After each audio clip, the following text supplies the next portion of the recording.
Hello everyone! Today we are going to show you how to send reminder emails to your sites through Exact. So we're going to go on our left menu here to slot request. And for the desired slot request, you're going to go ahead and click on the Analyze tab.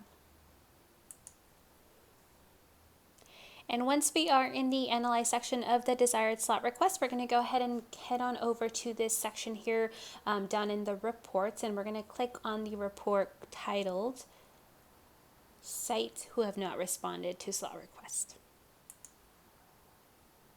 This report will show you information about sites who have received your slot request. If you added a new site after your slot request emails have been sent out, that site will not populate on this list.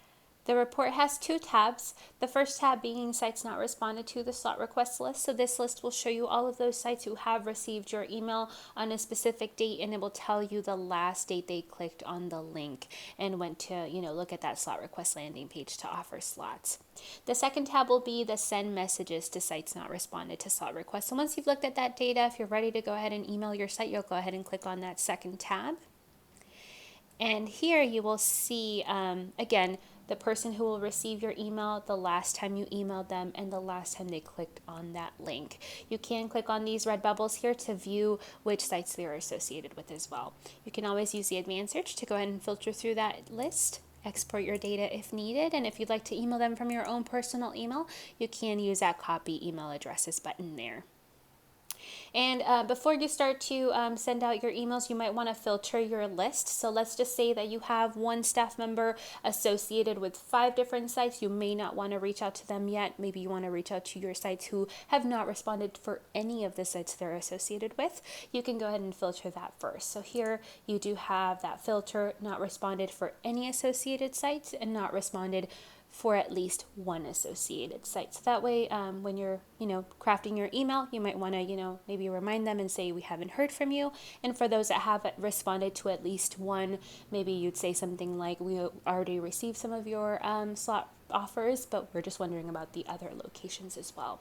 The other filter you have available is the staff filter. So you do have a few options here. You can say, show me all staff, show me staff that was contacted earlier, and maybe show me only staff not contacted earlier. And this last filter here is referring to any new staff members that are that have been added to a site as an SECE or as someone who's receiving the slot request that was already sent the slot request email. So let's say you sent out an email to site 1 to John Smith, and you found out that John Smith is not supposed to be the person who's receiving the slot request, and they gave you the contact information for Jane Smith, and so you added Jane Smith to that test site 1. Since test site 1 did receive the slot request originally sent out, Jane Smith would show up if you filter for that only staff not contacted earlier. However, again, if you added a site after the slot request email went out, those sites will not populate in this report.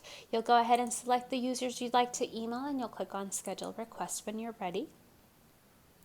And then you'll walk through the 3-step wizard to go ahead and send out your emails. You do get a choice of selecting the template. You can always send out your slot request email again, or if you want to change up your content, you can always select a different template called Alert Site Slot Request Reminder, which you can tweak and customize so that the language is a little different. You can always CC yourself, blank copy yourself, select the reply to email that should receive those notifications. You can make the link password protected if you'd like. Overwriting always helps if you are trying to test this and see what the email looks like. You'll put your email address in there and you will receive that notification. You do get to decide when that link should expire. The default is 365 days, but you're welcome to change that. And you can always schedule the notification on a specific date and time. If you leave this blank, the emails will be sent instantaneously. So at this moment, when you click send through this process, they will be sent. But if you select a different day and time, they will be scheduled for that specific day and time. You'll take a look at your content and make sure that you're content with that. And once you're ready, you'll go ahead and click on that next button. I'm going to go ahead and schedule this email for Monday, April 6th, and we'll say 8 a.m. You'll go ahead and click on that next button. The second step will upload all of your emails in batches. So if you do have 100 records, it will update them in batches of 25. So once the bar reaches 100%, you'll go ahead and click send.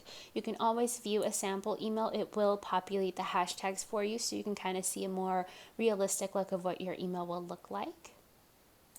And once you're ready, you'll go ahead and click send. Again, if you left that box for the send date blank, it will send them right here and now. If you put a date in the future, then this will not actually send your emails now. It will schedule them for that day and time. So I'm going to go ahead and say yes. And you will see that on step 3, my emails will either be sent or scheduled. You can always stop processing. Let's say that you didn't realize the date was wrong, you want to change that, you can always click stop processing and that will cancel your scheduled emails. Once you close out of this, you can look at when your emails have been sent or a history of those notifications.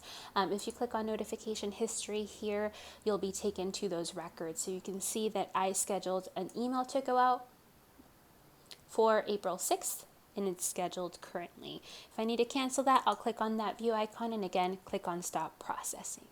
Once these emails are actually sent, the email send time will populate with that specific day and time. And that's how you send out reminder emails. Thanks for tuning in.